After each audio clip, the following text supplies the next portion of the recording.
atas klien kami, Ibu Susilowati sebagai korban. Ya, Ibu Susilowati sebagai korban. Ibu Susilowati ini adalah sekretaris desa. Sekretaris desa Jumantoro, Kecamatan Jumapolo, Kabupaten Karanganyar. Jadi ceritanya adalah Ibu Susilowati ini tanda tangannya dipalsukan oleh bendahara desa dalam dokumen SPP, Surat Perintah Pencairan Dana Desa, di Bank Jateng. Dan Ibu Susilowati dan bendahara desa itu sudah membuat surat pengakuan atas benar bahwa dia yang membuatnya, resmi, dan surat pengakuan itu diketahui oleh lurah, diketahui juga oleh bagian lainnya dalam surat itu. Nah, kemudian dari fakta lapangan yang kami dapatkan bahwa pencairan itu ada 2 kali, ya, SPP 2. SPP yang pertama dicairkan oleh bendahara, di atasnya dalam tanda tangan palsu tadi. Kemudian pencairan kedua itu dilakukan oleh Pak Kepala Desa, nah, juga dalam tanda tangan palsu. Jadi ada 2 dokumen yang ditandatangani bersama. Dipakai pertama oleh bendahara, dipakai kedua oleh Pak Lurah. Karena itu maka walaupun perbuatan asalnya dilakukan oleh bendahara, tapi dalam pengakuan, surat pengakuan itu mengakui bahwa hal demikian diketahui oleh Pak Kepala Desa. Dan Pak Kepala Desa juga mengambil pada episode yang kedua ke bank. Semua rekaman dan semua keterangan bank sudah diperiksa oleh polisi.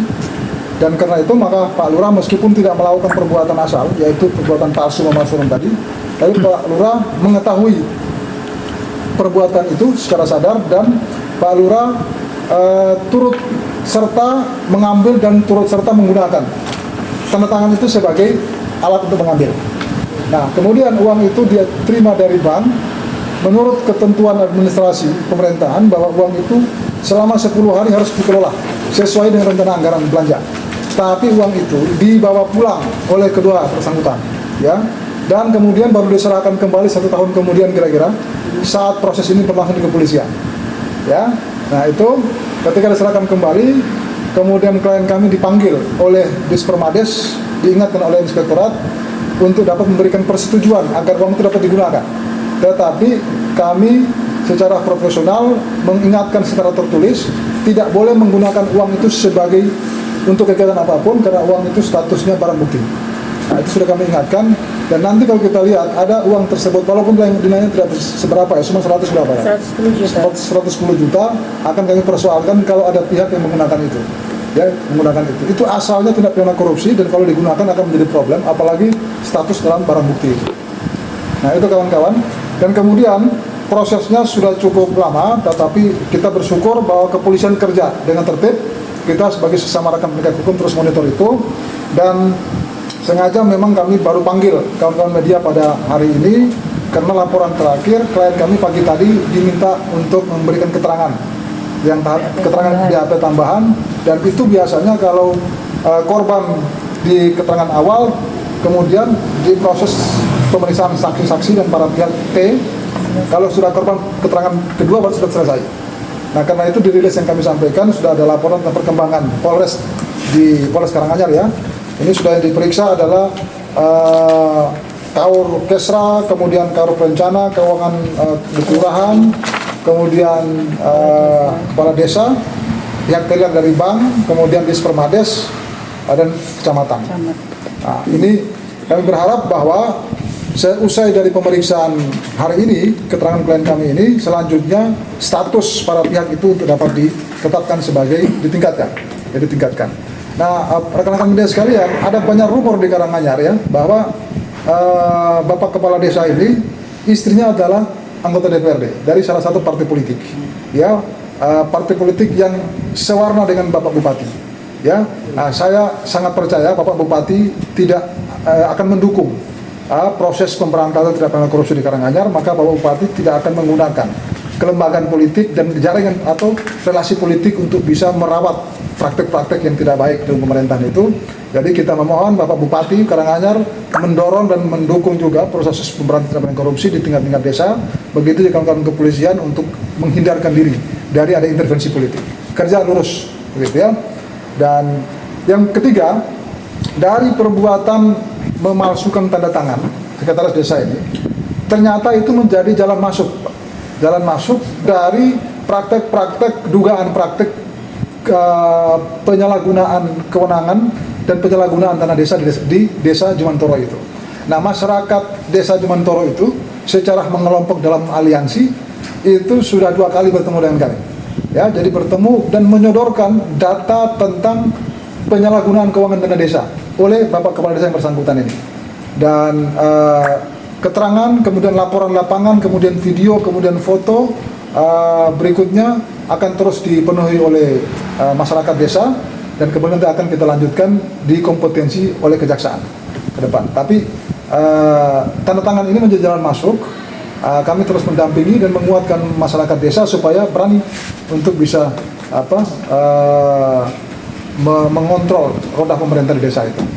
Itu kira-kira kalau media yang dapat saya sampaikan, dan selengkapnya sudah bisa dapat dilihat di rilis yang kami sampaikan. Saya berikan. Bukti pertama, kalau dalam pidana kan ada bukti surat ya, bukti surat yang kemudian bukti pengakuan ya, pengakuan itu bentuk dari bukti. Kemudian nanti bukti pendukung lagi, sirkumstansial namanya itu, berupa CCTV ya, CCTV. Nah, bukti surat itu adalah dokumen yang ditandatangani palsu itu sendiri adalah bukti surat. Ya, dokumen SPP itu adalah bukti surat. Ada 2 itu, ada 2 berarti sudah 2 alat bukti cukup. Ditambah lagi dengan bukti surat pengakuan.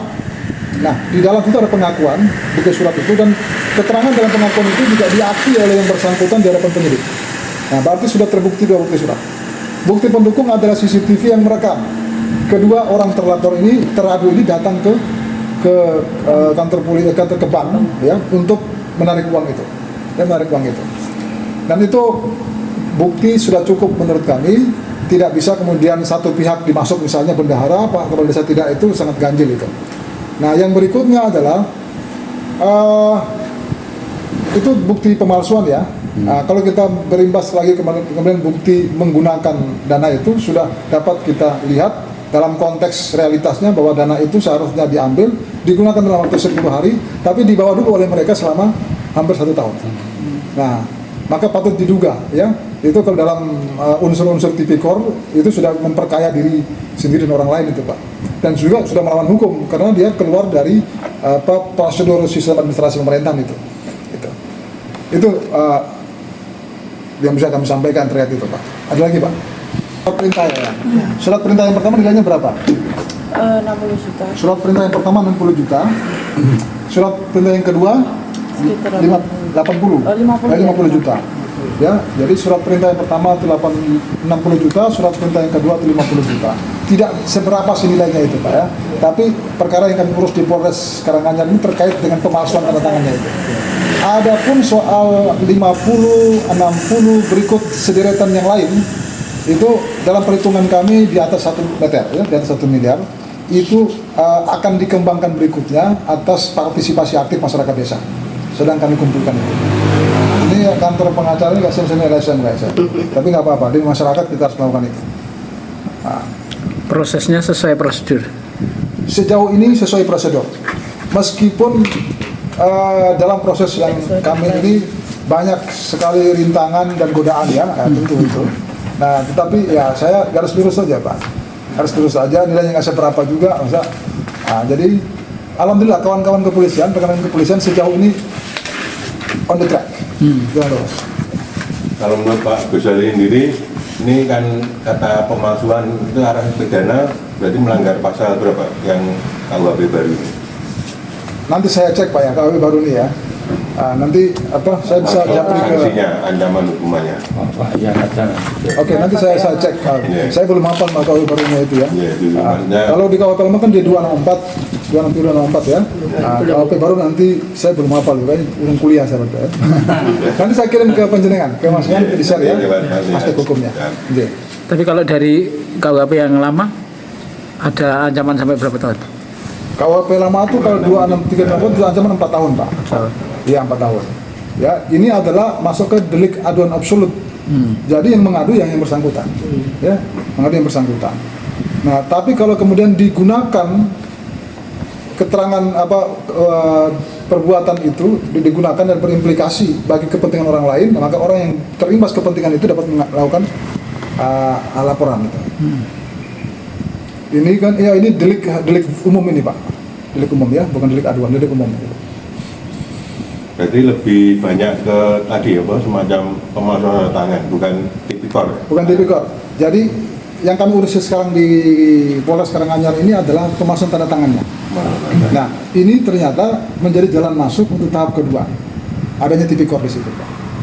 Gitu. Jadi pemalsuan di atas dokumen otentik. Sengaja Ya, kalau nanti ada pemberatan itu seorang pejabat negara ya, pejabat desa melakukan pemalsuan tanda tangan di atas dokumen otentik. Surat perintah pembayaran itu.